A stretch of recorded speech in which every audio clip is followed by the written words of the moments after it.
Fala galera, beleza? Então, olha só, voltei da academia quase agora, tô aqui ainda com a minha endorfina lá no alto, mas fiquei bastante tempo na esteira, então a minha cabeça ficou pensando em várias ideias, principalmente porque a televisão tava passando a campanha eleitoral, né? Então eu fiquei pensando, sabe, a primeira coisa que eu fiquei pensando de verdade, campanha eleitoral não, as pesquisas, né? A primeira coisa que eu fiquei pensando de verdade foi uma conversa que eu tava tendo com a galera, assim, no TikTok, nos próprios comentários. Eu vi um vídeo lá do Peter Jordan, do Ei Nerd, e tava falando da inflação lá na Argentina, né? Que o iPhone lá custa, sei lá, o preço de um. Já custa o preço de um carro aqui, mas lá, tipo, era inviável. Custaria, tipo, 50 mil reais. Se aqui o iPhone é, tipo, quase 20 mil reais, é 15 mil reais, um iPhone no modelo mais elevado e tal, um Pro, lá estaria tipo 50 mil reais para você comprar, né? E que isso é complexo e tal. E eu entendo que para criador de conteúdo, até para minha profissão, que usa equipamentos caros, importados, isso é um problemão. Mas eu falei assim, mas as coisas do mercado lá estão com um preço até mais barato do que aqui. Tanto que tem muita gente indo para lá e tipo, caraca, maluco, é muito barato o preço do mercado. E aí tem aquele argumento do, mas aqui você está falando da nossa moeda forte, o real. Mas o salário mínimo lá deles é maior do que o real. É claro que lá tem muito desemprego e teve crise de desabastecimento de combustível também. E essa crise econômica na Argentina dura décadas, né? Na verdade, essa instabilidade econômica deles. Mas eu fico pensando o seguinte, a Argentina tem um IDH alto, tem um monte de classe média brasileiro que vai pra Argentina para fazer medicina. Eu conheço uma galera que, tipo, não consegue passar aqui de jeito nenhum, fazendo tudo que consegue, particular com bolsa, não sei o que.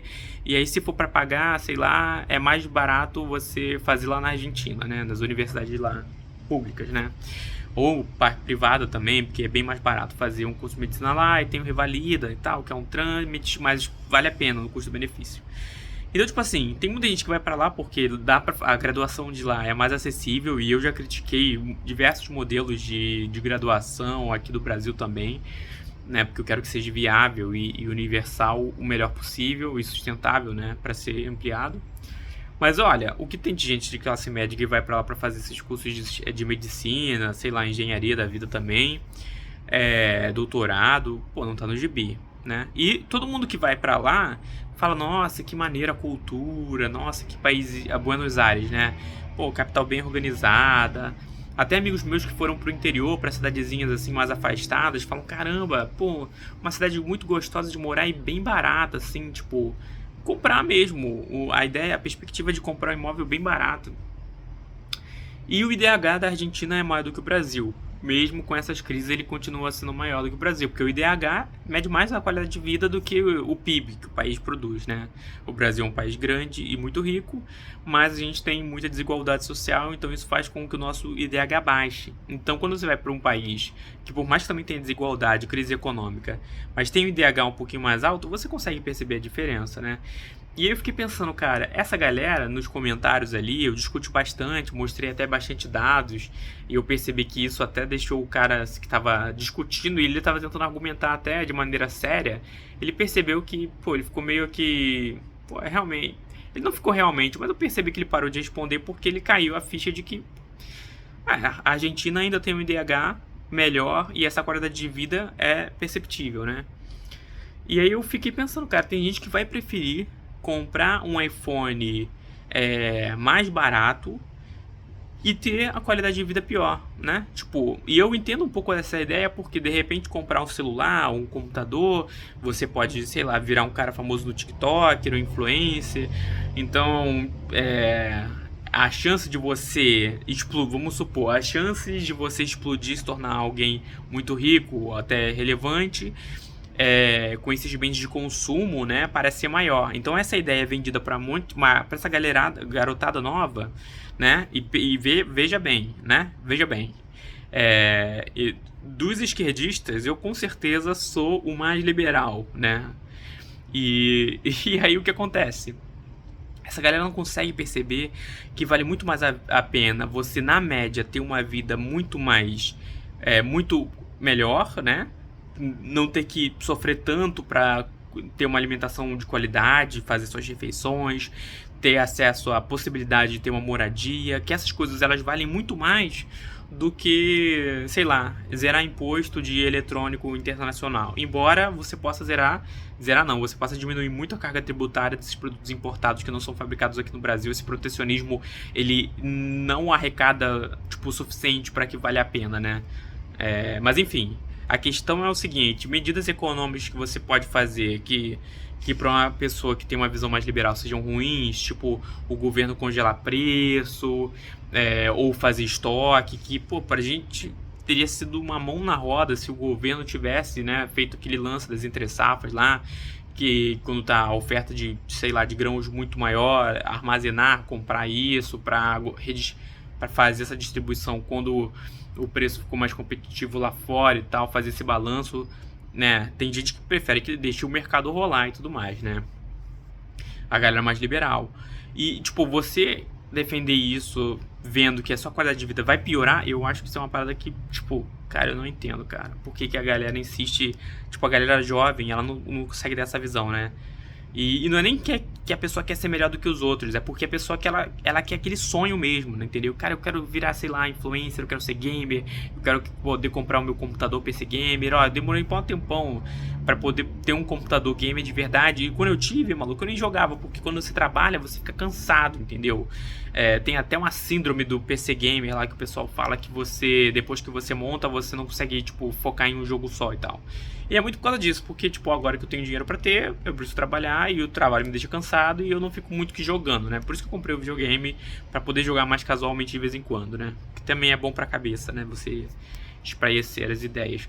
Mas é isso, cara. E aí eu fico vendo essa galera nova que, tipo, não tem a visão. Cara, se todo mundo... Se você não precisasse viver nessa hustle culture, que por exemplo, eu mal ou bem vivo. Caraca, maluco, tem que ganhar mais. Por quê? Porque eu quero ter as coisas, né? E as coisas vão fazer valer a pena esse trabalho, o hercúleo, sei lá, que a gente tem que ter hoje em dia. De ficar atento, de ficar no computador, trabalhando, não sei o que lá.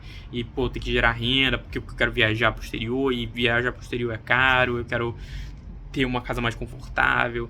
Então, e aí ter uma casa mais confortável hoje é muito caro, porque a nossa economia não é muito boa. Tipo, essa bolha especulatória imobiliária tá um absurdo, entendeu? Se o jovem percebesse que vale muito mais a pena ele procurar um caminho que liberte ele dessa grande prisão que é a democracia liberal aí, que o pessoal fala, ele não ia ficar, tipo, debatendo que, eu quero comprar o iPhone aqui no Brasil mais barato e lá na Argentina é muito caro porque eles são comunistas, esquerdistas e tralala, tralala, tralala. Sabe, reduzindo a parada tão pouco, né? E principalmente o discurso a tão pouco, sabe? Como se só valesse a pena isso.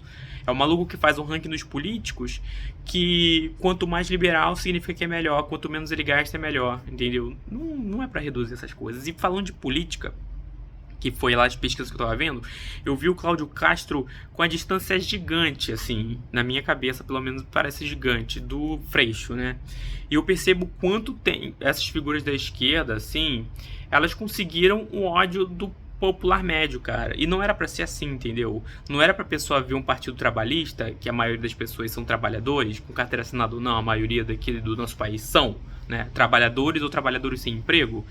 Não eram para ver essa galera que tem essa vida pegada muito mais trabalhista e odiar elas, entendeu? Mas as pessoas aqui do Rio de Janeiro odeiam o Freixo, cara. Odeiam o Freixo a ponto de fazer o Cláudio Castro vai ser despontar nas pesquisas, entendeu? Isso, cara, me deixa muito bolado, cara. E eu odeio também outra coisa, porque, tipo assim, claramente eu vou votar no Freixo, porque claramente não tem nem como você cogitar, se você tem alguns neurônios, votar no Cláudio Castro, maluco, o cara que com certeza vai ser preso, entendeu? Mais um governador pra ser preso. Eu pensei que em algum momento a gente ia ter um governador que não ia ser preso, entendeu? Mas esse também vai ser, entendeu? E a galera do estado do Rio de Janeiro tá disposta a isso, né? É loucura, entendeu? E às vezes eu fico pensando, cara, de repente não era pra ter sido o Freixo, entendeu? Às vezes era pra ter sido outro cara. Porque o povo não tem essa maturidade. E quando eu vejo o pessoal criticando pra caramba o Ciro, e eu entendo criticar porque o Ciro tá sendo extremamente agressivo na campanha dele. E eu não nego isso, mas eu acho que ele tá fazendo a estratégia que cabe a ele fazer, entendeu? Ele ataca os dois lados, mas é claro que ele atacar o lado mais democrático, que é o lado do PT, vai fazer soar vai ficar mal pra ele, entendeu? Não vai ficar bem você chegar e criticar o cara que provavelmente é o melhor candidato para você chegar e nos livrar de um governo que flerta com o fascismo, é fascistoide no seu agir, né? Na cabeça, e trabalha na cabeça das pessoas justamente com esse sentimento que é alimentado pela essa ideia do fascismo e tal, que é uma coisa perigosíssima, cara, e que a gente realmente devia se livrar disso o quanto antes, sei lá, para danificar menos a cabeça das pessoas, né? Porque isso é uma loucura na minha visão, né? E eu percebo que algumas pessoas percebem isso, né? Mesmo quem ajudou no Bolsonaro há um tempo atrás, percebeu realmente que existe um problema nas estratégias bolsonaristas e tal. O Iago Martins, que é um pastor evangélico, que apoiou o Bolsonaro, ele foi aos poucos, né, caindo a ficha. Dá pra perceber aos poucos caindo a ficha, e ele só não faz campanha pro Lula. Você percebe. Ele faz a campanha do voto nulo, que não vai votar, não sei o quê.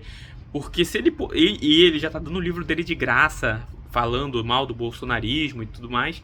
Porque justamente ele percebe. Ele pode ter todas as críticas ao liberalismo dele, mas você percebe que ele é um cara que ele sacou a problemática. Ele é um cara que estudou lá a teologia. Eu tenho certeza que ele também estudou o processo quando ele estava fazendo o livro do bolsonarismo dele, e ele viu esse problema do fascismo e como isso se entranha, né, muito facilmente nas igrejas, né? Foi assim lá na Alemanha, entendeu? E aqui no Brasil não é a mesma coisa que lá na Alemanha, que fique claro, mas a estratégia é muito similar. Até a estética é extremamente similar, né, ao que aconteceu lá. E ele percebe que isso é um problema histórico da igreja, e ele percebe isso acontecendo de novo, né? E a gestão da pandemia deixou, tipo assim, é inegável o problema que isso pode causar, né, quando você tem umas circunstâncias específicas, né? E beleza, e aí voltando a falar do Ciro, né, que é o cara que eu ainda vou votar, né? E eu acredito que o mais importante é porque o Ciro ele não se vende, o Ciro ele não vende a toalha do Ciro, entendeu? Tem a toalha do Lula, tem a toalha do Bolsonaro. O Ciro, ele pode ser um cara extremamente contraditório para muita gente, mas ele não tá tentando se vender, né? Ele é um cara inteligente e ele poderia se vender como o cara inteligente de Harvard e tudo mais, mas ele vende lá a ideia do plano dele, econômico, o plano de desenvolvimento, que eu acho que é interessante. Tem muita gente que critica, e eu acho que quem é de esquerda, assim, mais...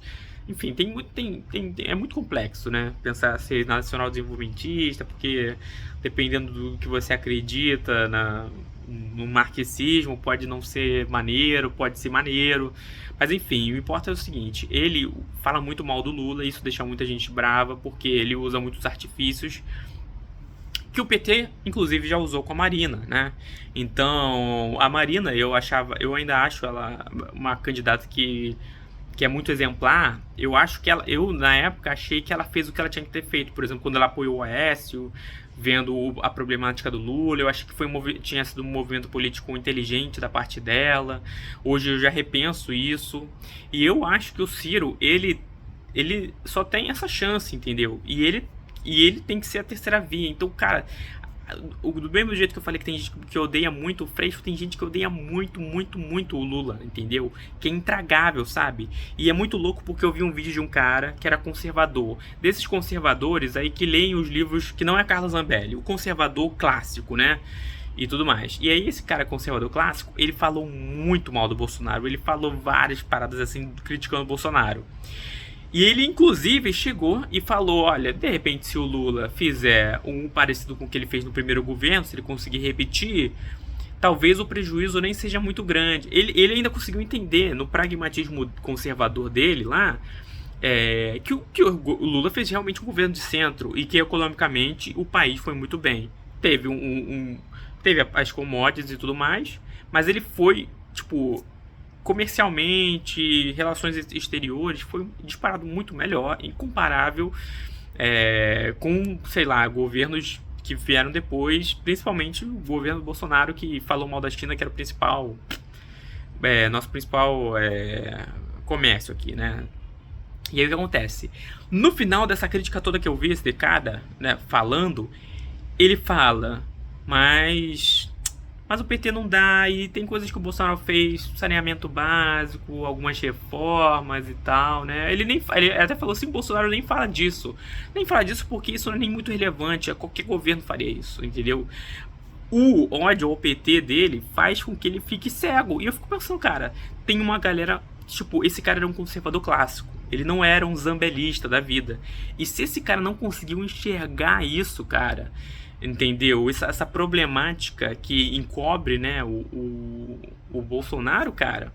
Eu fiquei realmente repensando, cara, será que de repente não foi um movimento ruim, por mais que o Bolsonaro, o Lula tenha essa pegada social muito forte, né? Esse apelo pra galera do Nordeste que vota em peso nele, entendeu? Falei, será que não é um problema? Mesma coisa com o Freixo. Caraca, vou deixar o Cláudio Castro lá, cara. Será que se não fosse qualquer outro, entendeu? Se não fosse qualquer outro moderado, será que não conseguiria, entendeu?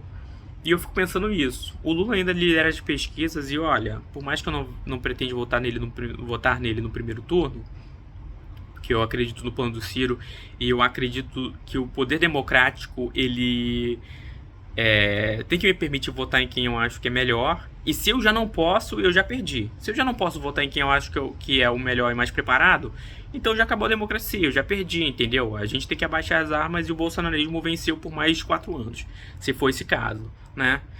E não acho que seja esse caso, acredito que as pessoas ainda possam ter esse prazer de votar em alguém que eles acreditam.